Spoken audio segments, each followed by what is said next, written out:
students, in honor of the season of fall, I'm going to read you The Little Scarecrow Boy by Margaret Wise Brown and pictures by David Diaz.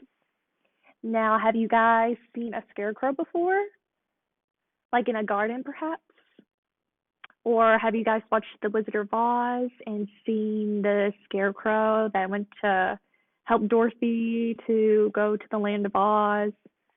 But we are going to be reading about scarecrows today. And if you look inside the cover page, you see a nice pastel blue background with nice big fluffy clouds, and then you see a nice sun with a nice smiley face.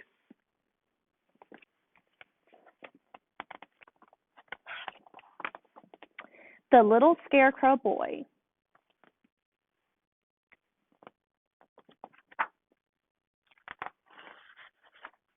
And then here's the dedication page. For my 3 precious children who bring to my life joy every day of the world.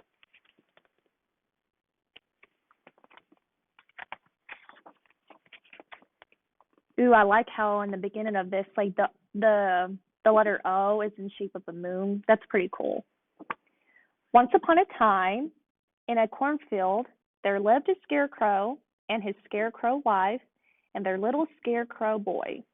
Oh, what a nice little scarecrow family. And look at their house. It's a nice little house.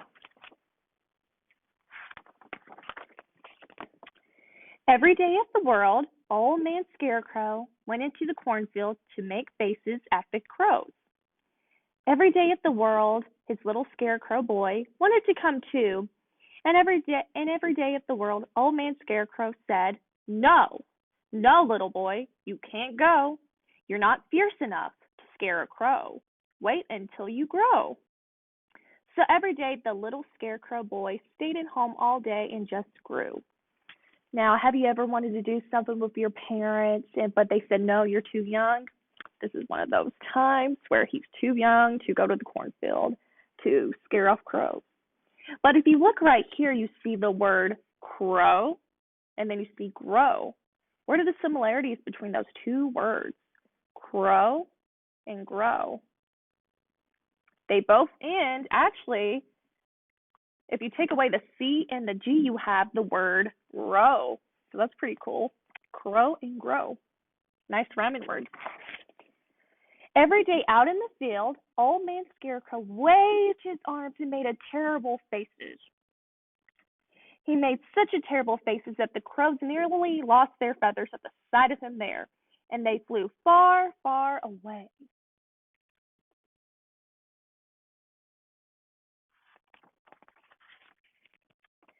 Every evening when the sun went down, Old Man Scarecrow came rattling home, and all evening he sat in his scarecrow house, teaching his little scarecrow boy how to make fierce faces. Old Lady Scarecrow whistled through her straw teeth at the look of them there. See, there's the mom on the right side of the page, and then there's the father, and then the son. And he's teaching them how to make a scary face. But early in the morning, when the sun came up, it was the same old no. "No, little boy, you can't go. You're not fierce enough to scare a crow. Wait until you grow." So the little scarecrow boy stayed at home all day and just grew.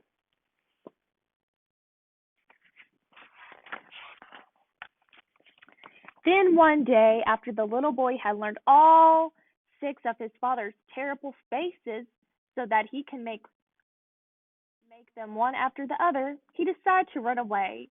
Early the next morning, he would go out in the cornfield and he would find a crow. So before the sun was up, or the Old Man Scarecrow was up, or Old Lady Scarecrow was up, the little scarecrow boy slipped out of bed, dressed quietly on a tiptoe, and went quietly out of the house.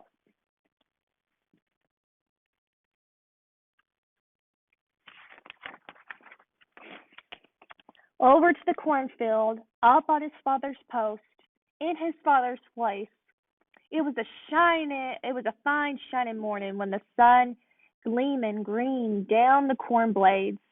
Crows circled in the air far away over the trees. The little scarecrow boy waved his arms through the air. He never felt fiercer in all of his life. And then came flying a big black crow. Oh, oh!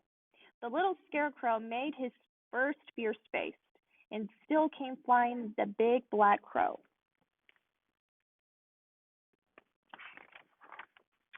Oh, oh! The little scarecrow boy made his second fierce face, and still came flying the big black crow.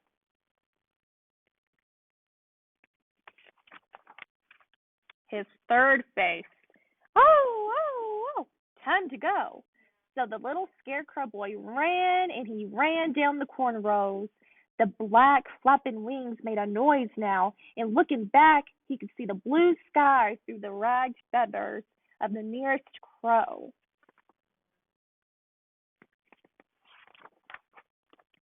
He ran and he ran, then he stopped.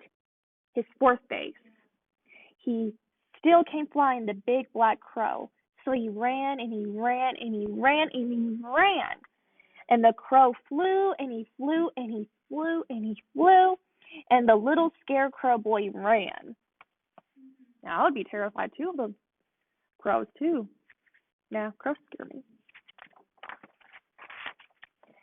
And then he made a fifth and next to the fiercest face of all. Still came flying the big black crow. The little boy had one face left now and hardly any breath. Even so, he stopped, and with his arms stretched wide above his head and his fingers drooping on his hands, he gave the big crow. Ooh, what do you think's going to happen?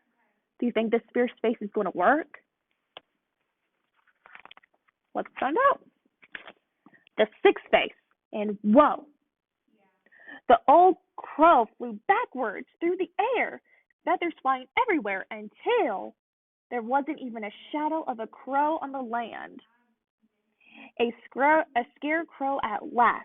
The little scarecrow boy knew that he was as fierce as a scarecrow as there was in all the cornfields in all the world. So its last face finally worked. So this is also like a good message, like if you don't succeed once, keep trying until you get it. Because it could take multiple times.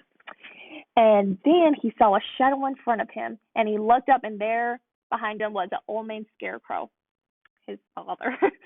And his father was proud of his little boy who made all six faces at the crows. So who do you think scared the scarecrow, him or his father? Guess we'll find out. And he picked up his little scarecrow boy in his scarecrow arms, and they went home to breakfast. And so you see his mom holding a plate of nice muffins and yummy. And then the father and the son. And when the little scarecrow grew up, he was the fiercest scarecrow in all the fields in the world. Oh, what a nice photo. Look at the nice, pretty sky in the cornfield. And then there you see the little boy scarecrow all grown up. And then that's the end of the page. Oh, that story was really nice. I liked it. And then here's the back. But that was a really cute fall autumn story. I liked it, and I hope you guys did too. And I'll see you guys next time.